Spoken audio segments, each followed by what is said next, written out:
L'atelier d'aujourd'hui vient couronner presque 6 mois d'efforts, 7 mois d'efforts concernant le dialogue pays qu'on a organisé dans le cadre de la lutte contre la Covid.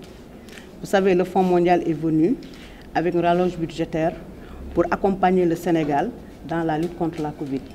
Et ce programme appelé C19RM nous a permis d'aller rencontrer les acteurs communautaires sur le terrain pour leur permettre d'identifier les stratégies communautaires nous permettant vraiment de venir à bout de la Covid. Et ce dialogue pays nous a amené à faire des ateliers virtuels. Comme vous le savez aussi, le contexte de la Covid l'impose. Nous avons organisé des ateliers virtuels pour les régions du Sud.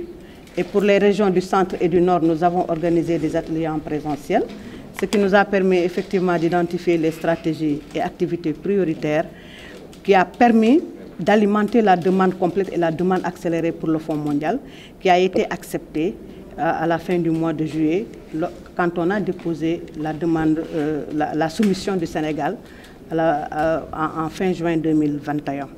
Et cet atelier d'aujourd'hui maintenant va nous permettre, comme nous avons reçu le feedback du Fonds mondial, ça va nous permettre de partager le feedback du Fonds mondial avec les acteurs communautaires.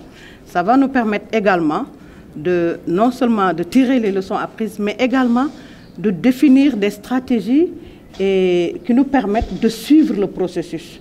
Parce que c'est un processus qui démarre en 2021, mais qui se termine en 2023. Donc il nous faut des stratégies, il nous faut des activités qui nous permettent vraiment de suivre les activités sur le terrain. Et comme vous le savez, le PR principal du C19RM, c'est la DGS, c'est-à-dire la Direction générale de la santé. Et la DGS maintenant travaille avec les autres PR du VIH, de la TB et du paludisme.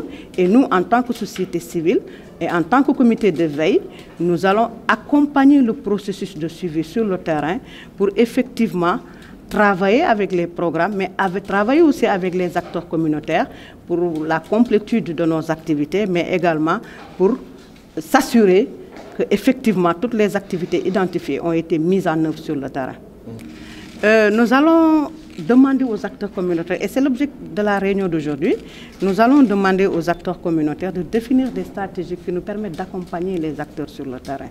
Et entre autres stratégies, ce sont des suivis sur le terrain, ce sont des activités de plaidoyer qu'on va mener, ce sont également des activités de pérennisation, parce que quand même, il faut qu'on pense à la pérennisation. C'est un fonds mondial qui est là, qui nous accompagne. Mais demain, il faut qu'on pense d'ores et déjà à la pérennisation de ce que nous sommes en train de faire. Et cette pérennisation va nous venir peut-être des ressources domestiques qu'on a ici au Sénégal. On va tout faire peut-être pour développer notre temps de plaidoyer, permettre à l'État d'accompagner la société civile dans ce suivi qui va se faire sur le terrain, mais permettre aussi aux collectivités locales d'accompagner les acteurs très communautaires, les acteurs locaux qui sont au niveau des localités, pour permettre vraiment de booster, mais également de venir à bout de la Covid-19. Oui, il y a l'État du Sénégal qui donne une subvention. Vous allez dans les programmes du CNLS, dans les programmes du paludisme, dans les programmes de la tuberculose. C'est vrai, il y a une partie qui est financée par le Fonds mondial, mais il y a la contrepartie de l'État qui est gérée par ces programmes. Bon, quand on parle maintenant, peut-être au niveau de la société civile, peut-être que ce n'est pas très visible, mais quand même, comme vous le savez, la santé est une compétence transférée. Et il y a les collectivités locales aussi qui gèrent ces aspects de santé. Peut-être au niveau local, ils sont en train de dérouler des activités de VIH. Ils sont en train de dérouler des activités sur le palud et sur la tuberculose. Mais nous, au niveau du comité de suivi, on ne sent pas tellement ces ressources domestiques à notre niveau. C'est la raison pour laquelle nous avons mis en place un plan de plaidoyer qui nous permet vraiment d'aller parler à ces autorités. Mais ce qui nous intéresse le plus à ce niveau, c'est la ressource domestique du secteur privé. Parce que c'est ça qui est important à notre niveau. Si on arrive à mobiliser le privé, si on arrive à